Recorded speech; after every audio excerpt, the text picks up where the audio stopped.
Welcome to On Strategy Showcase. I'm Fergus O'Carroll in Chicago. I hope you're having a brilliant summer. I'm excited to have this conversation with Uber Eats today. We've had them on the show a couple of times and loved every conversation. But today we're going to be zeroing in on the NFL sponsorship that they did last year. This is not the first time they've done an NFL sponsorship, but it is certainly, I think, the strongest strategic direction that they've taken. And I love the work, and I'm sure everybody has seen it. If you've not seen it, you can go to our website at onstrategyshowcase.com. There's parts of this, particularly the teaser ads, and I'm not talking about teasers just leading up to the Super Bowl game itself, but sort of the work that went throughout the entire season that you can see on our website. I am thrilled to have today Kelsey Hodgkin. She is CEO and partner of the Special Group in Los Angeles, who did all of this work. And we are thrilled to be joined by Georgie Jeffries, who's head of marketing for North America at Uber. We're excited to have Georgie on. It took us a little while to get there because of scheduling conflicts, but we are very thrilled to have her be a part of this. So let's talk a little bit about the campaign. I want to play you the spot and then we'll get into the interview. So there was this insight at the heart of all of this, which was this connection between food cravings and football. And so the entire campaign was designed around this idea that maybe the NFL was actually a conspiracy to sell food. I know that sounds kind of wild and crazy, but it was a brilliant thought. So you're going to be seeing spots, I'll play you one spot. I'll play you the Super Bowl spot now. Sorry if you're listening to this and you can't see it. You can see it on our website. But in essence, this is a series of small, short vignettes that are referring to the fact that this might have been a conspiracy going back to the early formation of the NFL many decades ago, now up to date. And Matthew McConaughey is at the heart of this. And just some stuff that is so funny. I'm a particular fan of the Kevin Bacon part where he comes in. But absolutely, if you haven't seen this, it is well worth a listen. So this is the conversation about Uber Eats, and I'm thrilled to have Kelsey Hodgkin and Georgie Jeffries join me. Enjoy this spot. It has been a banner year for the National Football League. Or should I call it the National Football League? From the very beginning, football has been a conspiracy to make us hungry. And we'll call this a pigskin. Make people crave bacon. Bacon. And everybody loves bacon. I love bacon. They'd do anything to sell food.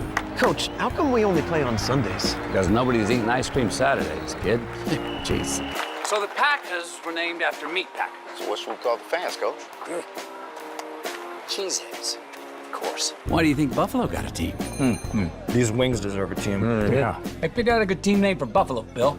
Buffalo. Buffalo. And their biggest game? Come on. Our championship will be a super cup. Can't eat out of a cup, Ted, but a bowl? How about a Super Bowl? And we'll start naming players after appliances. Hey, Coach, do I have to be called refrigerator? Yes. And Peyton? He was a beef salesman. Omaha! Steak. Omaha! Steak. And they're still playing us. This year, we're not even hiding it anymore. We have Super Bowl licks.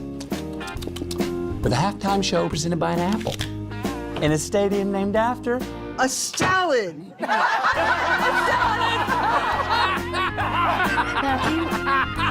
Matthew.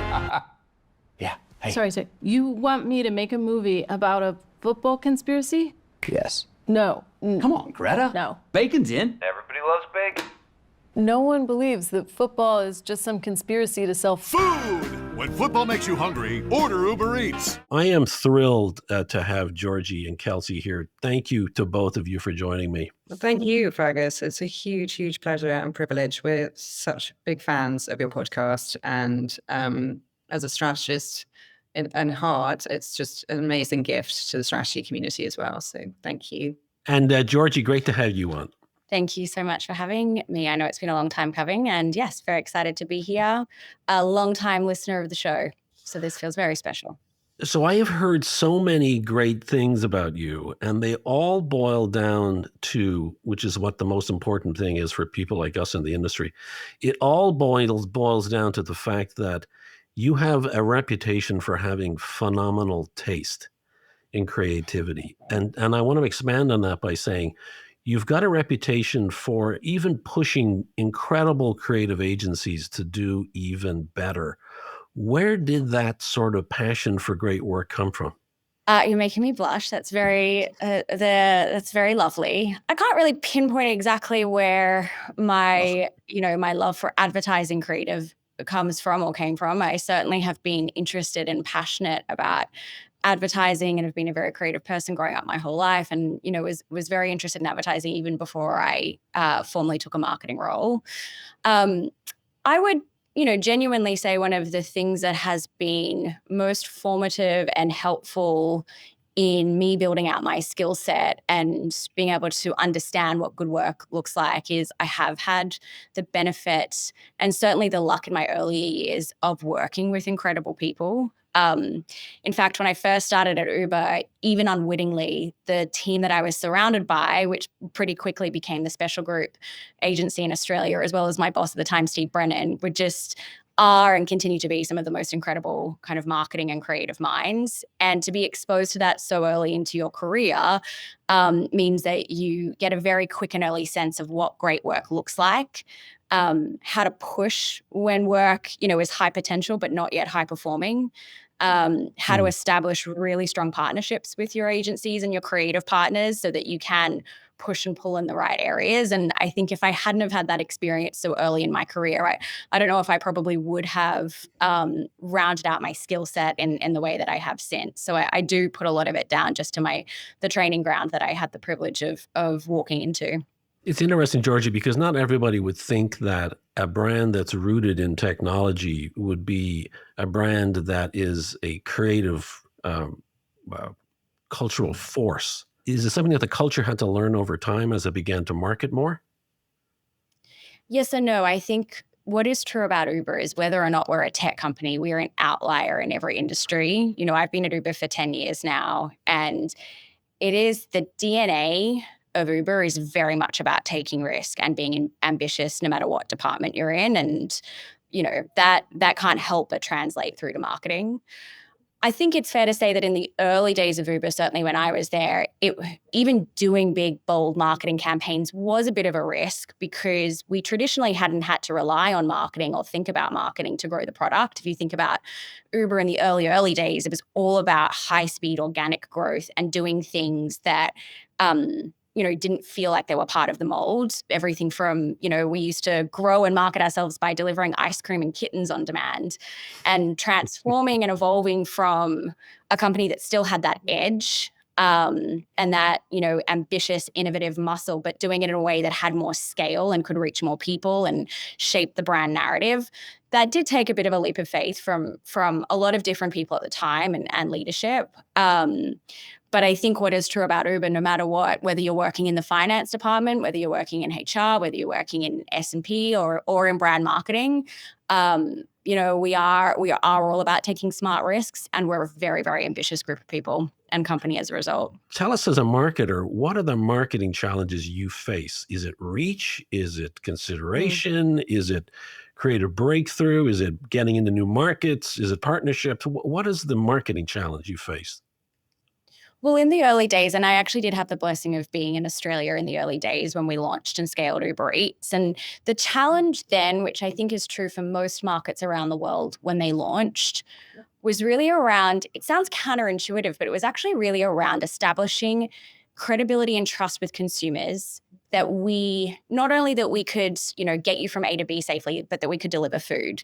It feels and sounds like, if someone trusts us to get them somewhere safely, they should trust us to deliver them their McDonald's or their pad thai. But actually what we found pretty quickly was that wasn't necessarily true. It's still the challenge now, the industry, whilst it's evolved pretty rapidly and continues to, we have to earn and re-earn the role that we play with consumers every day and every month. Being relevant and being top of mind is probably the number one ongoing challenge. How do you think about that, Kelsey, in terms of the marketing challenge? Yeah, I think, look, at a kind of core strategic point of view, even though it's always weird when you work on a big brand like Uber and everyone's like, oh, they're definitely the leader in the category, but Uber Eats is a challenger in the delivery space and in the food space. And that, as a strategist, we know is like a very specific set of rules apply to you on how you're going to show up and how you need to show up, which is you do need to think a lot more laterally about how you approach the market. You need to be a lot more creative about how you can kind of make an impression when you are often up against bigger budgets and bigger kind of share of voice and attention. And I think, but I love working on challenger brands for that reason, because they force you to be more creative at how you show up, and they force you to think more like differently about how you can take opportunities. And I think one of the things we've really always thought about with Uber is like, how do you show up in entertainment spaces, for example, in a really meaningful way? They're huge kind of moments for the brand, they're huge usage moments. And I think it's something we've really kind of focused on, and from a challenger point of view, almost of like, if we can't be present in every single moment in the way that, you know, a bigger brand might be able to, how do we make sure that we are the most top of mind in the moments that are the most important from a delivery point of view? And those are often kind of the entertainment moments when everyone's standing around a TV or sitting around a TV, and, you know, food and delivery is such a big part of that. I was so surprised to hear that DoorDash was so much larger than Uber. I think of Uber as being so ubiquitous. It's on almost everybody's phone. The ads are so ubiquitous. And it was always surprising to me that DoorDash was so much larger. So I can totally understand that, you know, reach and being top of mind, Georgie, is the most critical thing, and makes sense, particularly in the conversation we're going to have today, which is about sports sponsorships, getting into these massive moments where people are connecting, and people are connecting around a certain event. Tell us about the history of Uber Eats with sports sponsorships. Yeah. And what I will just say is, look, we have a lot of respect for our competitors. DoorDash is a fierce competitor of ours in the US.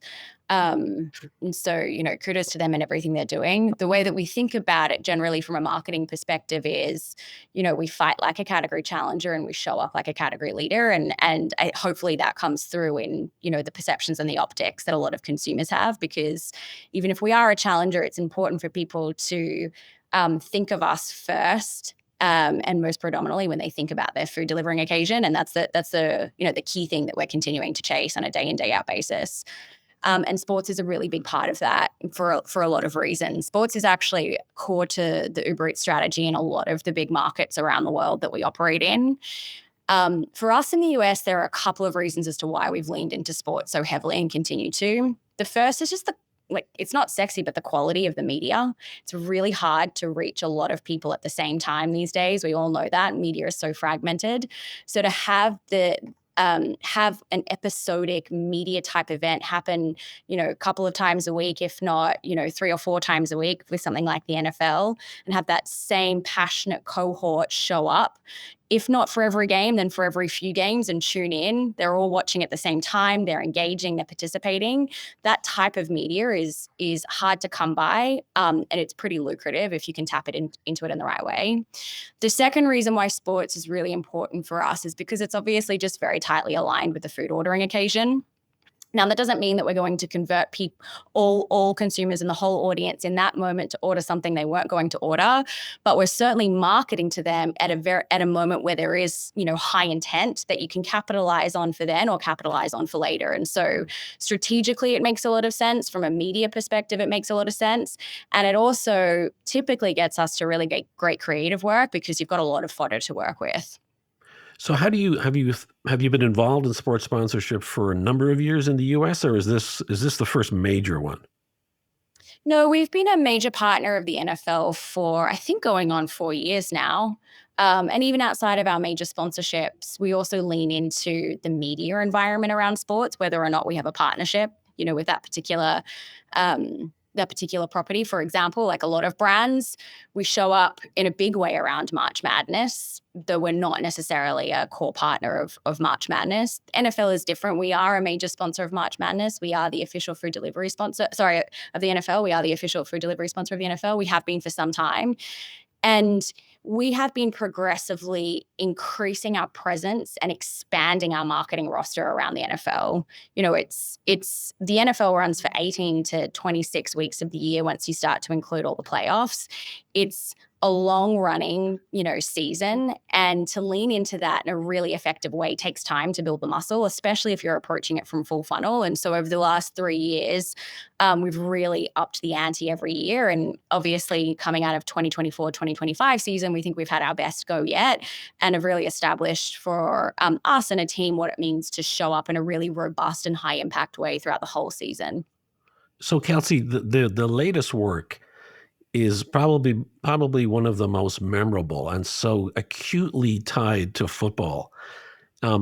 What was it about prior efforts that led you to or that sort of fed into, were there lessons that fed into this year, or was that not the way it was shaped? I think we thought a lot about sponsorships that are just showing up on the game and the sponsors are actually in the game. And then when I kind of was actually revisiting our briefs, even as we kind of started on this project, that was such a consistent theme in all of it. It was like, we can't just be on the game, we have to be in the game. And an example of that is like, if you look at kind of a Nike or a Gatorade, they're very embedded in the game. They're on the shirts, they're in the, they're in the infrastructure, they're in the fabric of the game. And then you have other kind of brands where you're doing the advertising around it, but you're not actually in it. And I think we were like, we have to find a way to put Uber in the game, to make it part of the ecosystem, not just a kind of showing up around the ecosystem. And I think that was a fundamental starting point as we thought about the brief and how to change what we've been doing from before. One of the other lessons that we had as well that was pretty formative in how we structure the campaign was one of the challenges with something like NFL is because it runs for so many weeks and is actually such a long running season, it's possible for your creative to have a sense of message fatigue around it. You can also get to a point where you actually have suboptimal frequency because it's so high. Your frequency becomes so high with the same consumer group, thereabouts. Obviously, there's different people tuning in and out each week, but, NFL fandom is NFL fandom. We had certainly experienced that. It'd been something that had been nagging at us, and we felt it was actually an opportunity and to start to use a season in an episodic nature and actually think of it as a progressive story that you're telling. Now, of course, that's not a perfect science because, as I said, the audience does change a little bit here and there throughout the weeks, depending on what the game is. But generally, if you think of the NFL fandom as one universe, and for the most part, they're tuning in throughout the season, then you start to think about the way that you build, structure, progress, and sequence your creative more as its own TV show with different episodes to tune into. And that also meant, really upping the ante and raising the bar on was the quality of the content and the entertainment factor of the content really high? And do we actually have, not that they're spoilers or kind of cliffhangers, but the different types of offers that we attach to different food conspiracies and that we, provided to consumers each week that strategically changed so that it felt like the story was progressing. So, did you see a ton of ideas up front, Georgie? Are you a person who prefers to see tight, lesser number of ideas? Because I can imagine that the way you're describing it, I can imagine that there's a sense that could lead to an awful lot of big, great ideas. With this particular brief, I actually can't quite remember how many ideas were in the first round, but in the very first round, football is for food, and that strategy walk up was presented, and we were like, well, here it is. Ta-da. We obviously didn't have to have, particularly sound judgment to immediately get that was just a standout idea that we should absolutely run after. I think at the time, the territory we fell in love with, the executions, there was still a lot of opportunity with where we take it and what direction we take it. But certainly just you say football is for food and you show people this lineup of coincidences or conspiracies rather of how football is embedded into food, whether, French fries look like goalposts or the Super Bowl was being held at the Caesars Stadium, and you can't unsee it. So that was all part of the original creative pitch? You saw all of those ideas? We saw, I can't remember exactly what was in the very first creative pitch, but we saw a lineup of the examples that came to life. And a lot of them, you know, were made the final cut into the creative itself. I will say the Caesars Stadium being the Super Bowl stadium for that year was on our vision board from June 2024. And it took us up until I think January to really get Caesars, you know, Caesars were an amazing partner, and to get them over the line and to participate in that way, we pitched our little socks off throughout the year and kind of kept at that one to make sure we could bring it to life. But yeah, a lot of the great ideas that we saw on the very first day in terms of the coincidences, we found a way to make sure they came to fruition throughout the campaign period. So Kelsey, tell us about how this campaign comes together conceptually, internally, because looking, you know, as Georgie's saying, looking at the entire season as an episodic experience, how are you mapping that out? Well, I don't know that we burdened ourselves at the beginning with the episodic piece. I think we knew that was I definitely think we started with the idea. I mean, Georgie came to us with, and I really stress this because I do think it's a big part of the way we're briefed by Uber, which was like, we do want to be like the number one standout sponsor. Like that was the ambition. And we talk a lot about risk and ambition on Uber, but like the ambition really is at the heart of every starting point, because like when you know what you're aiming for and the scale of what you're trying to get to, it does set a certain bar of like what the work has to be able to deliver on. But I think beyond that, the brief really centered on the idea of cravings. And that was, you know, how we came at it and how Georgie came at it with us. Like, we have a platform, we have amazing selection. This campaign in particular, we want to focus more on kind of delivery food. And within that, we think there's something really interesting happening with cravings. And how do we make Uber Eats sort of more associated with cravings and foods you crave in football? And from there, I think which I think was a really important starting point, we had a little nugget that was like when Uber's in the same ad break as other kind of fast food brands, we see sort of an increase sometimes in the sales impact that has for Uber. So that was also like a really good nugget around cravings. And that sort of led the strategy team into a zone of, I mean, cravings is such a fun topic, and so many QSR brands candidly use cravings. I've had a lot of luck and joy working on some of the other ones. But I think for this one, we were like, okay, cravings are actually really, there's something really subliminal about them. And that sort of nugget about the Uber when they're in an ad break with other brands really kind of set us off on that trend. And we kind of looked at it in lots of different ways. Like we looked at what does cravings mean in TikTok, and sort of seeing the like when Challenges, I think, was out at time as a movie, and like how that was driving certain desires and trends on TikToks for things like for things that were in that movie. And then on the other end, and this is probably more how I think than not necessarily a good thing, there were like, you know, examples of, you know, Silence of the Lambs and Hannibal Lecter being kind of like praying what you see every day. But you kind of got to this like idea of like, actually, there's something really interesting about cravings, of it is this quite subliminal thing. And it's always triggered by something, but you might not always realize exactly what it's triggered by. And I think from there, the creatives took the genius leap into, well, wait a minute. If you think about subliminal cravings and things that are in that you don't necessarily know that you're saying, but that you're kind of actually being presented with every day, and you look at football, and you don't have to look very hard to go, oh my gosh, there's so many things in there. And I think to Georgie's point, like I was actually revisiting the deck just as we were kind of preparing for this. And the very first deck had, you know, have you ever noticed that goalposts look a little bit like French fries? Have you ever noticed that a quarter sounds awfully similar to a quarter pounder? Have you ever noticed that like Jerry Rice is called Jerry Rice? Have you ever noticed, and it's just like a series of these things, and that sort of did have have you ever noticed that the Super Bowl is going to be played in the Caesar Salad Superdome? So it's just like, you know, 6 or 7 from different corners of the game, sort of on the field, the players, the teams, where it's hosted. And you like sort of start spinning it all together. And to Georgie's point, like once you see it, you can't unsee it. Mm-hmm. And I think that like all credit to the creatives, they really kind of took that leap and took something that was so simple and I think really delivered on that thing I talked about earlier as well, of like how do we be in the game, not just on the game, and sort of found our role within the ecosystem of it. I mean, Georgie, what are your memories from those sort of formative days of the work? Oh, again, it was just such a home run of an idea. We knew that we had to do it. these campaigns, when they are very large in scale and have a lot of promise, also give you the most anxiety because you're just so anxious about making sure you make the most of its potential. And I think the thing that gave us the most heartburn was it wasn't enough for us just to point out the conspiracy and the coincidences.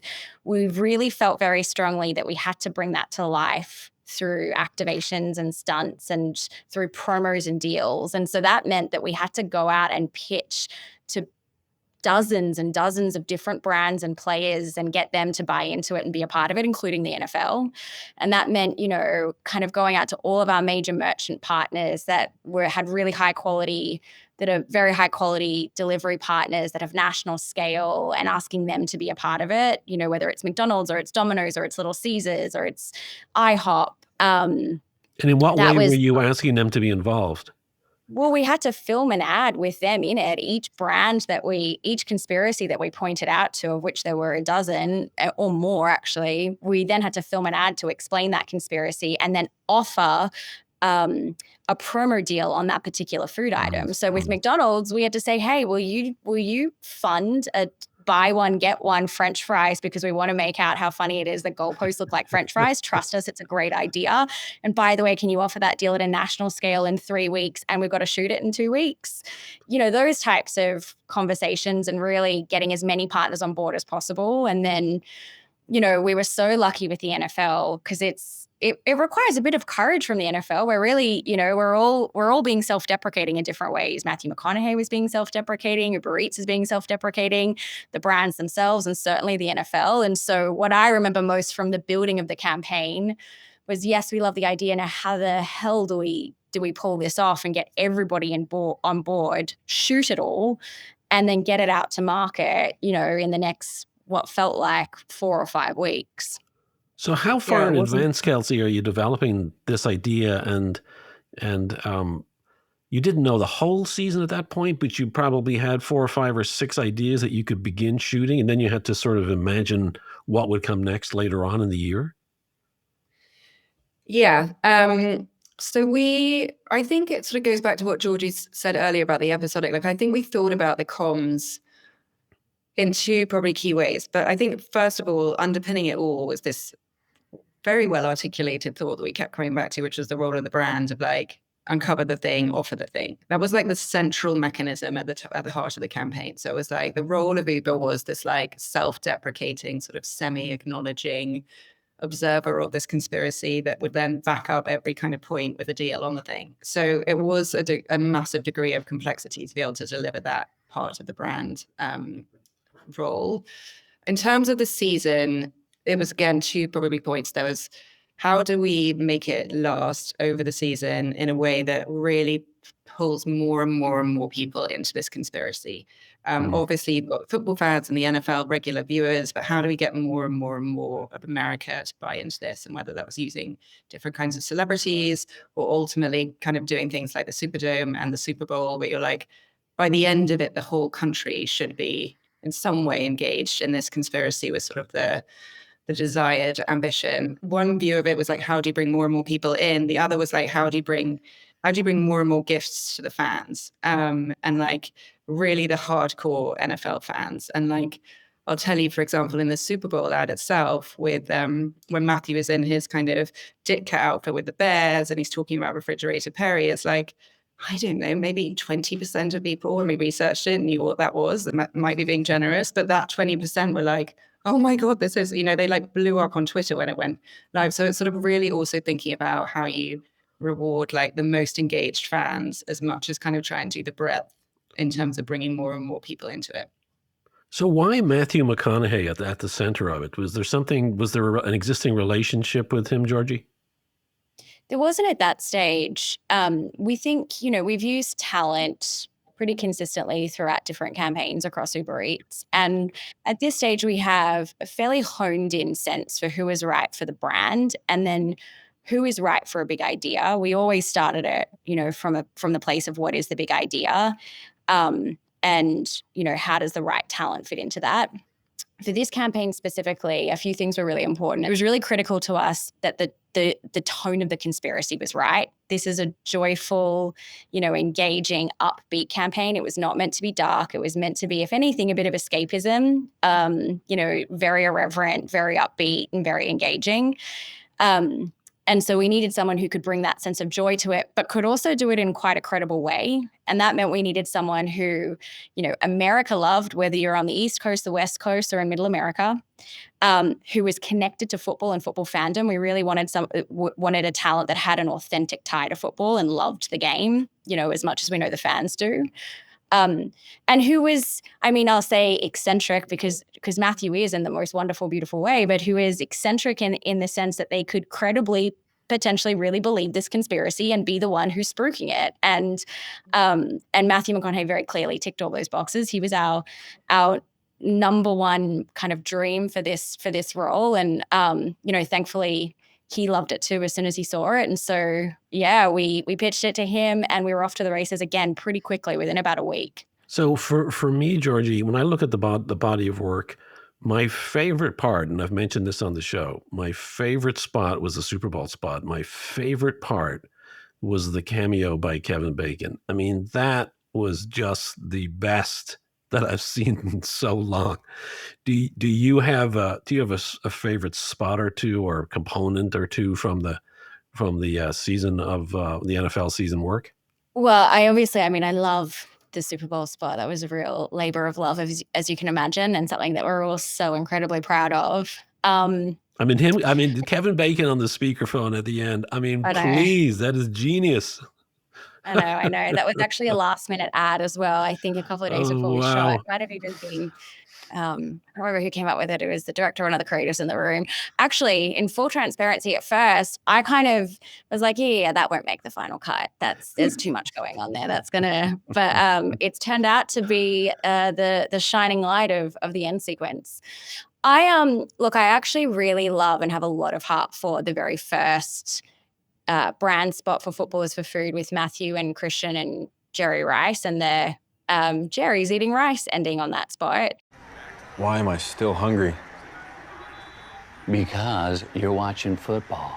The whole game is basically an elaborate scheme to make you buy more food, and it's working. What are you talking about? Dude, think about it. Turnovers, pancake blocks, scrambles. Oh, I just scored. Feed me more. Come on, McConaughey. Come on, McCaffrey. Jabril Peppers, man. CJ Ham. Slather on some Gerard mayo and you got yourself a sandwich. Refrigerator Perry was not his real name. You're being serious. Yeah, they got you where they want you. I don't think football's trying to sell you food. Really? Come on, man. Can you go to Stanford? I really don't. And what are you eating, Jerry? Rice. Jerry's eating rice. Huh.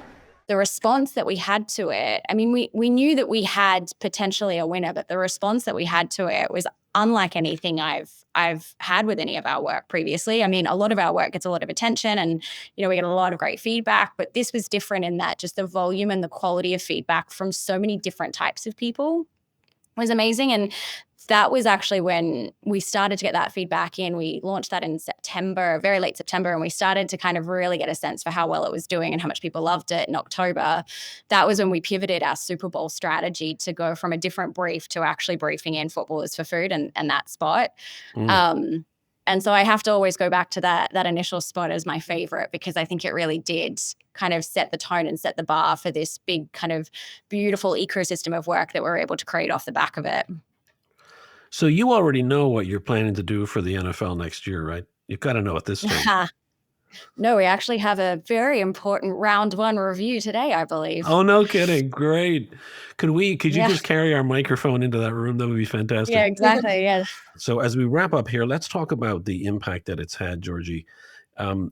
It's when Uber comes out with a new campaign, you can't miss Uber. It is, and it plays out I think very brilliantly in almost all platforms.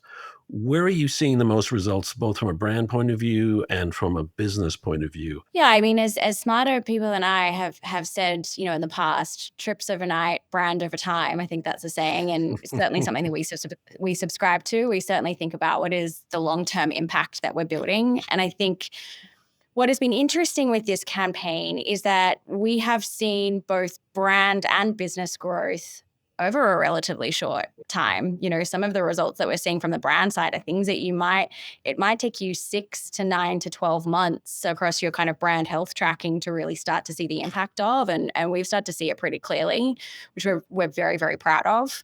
Obviously, we designed the campaign to drive demand. There's a lot of demand gen levers built into it with the different promos and offers that we, took to market at scale, whether they're buy one, get one French fries, like I mentioned, or a lot of different offers that we provided every week. And so we expected to see a healthy amount of business growth. But even with what we saw, it really far outpaced what we were expecting and general benchmarks that we'd otherwise had for those types of demand gen levers. And so I think that kind of, was a really good lesson in two things. One, it's, you can give someone the same offer and the same promo, but how you wrap it and how you frame it really matters.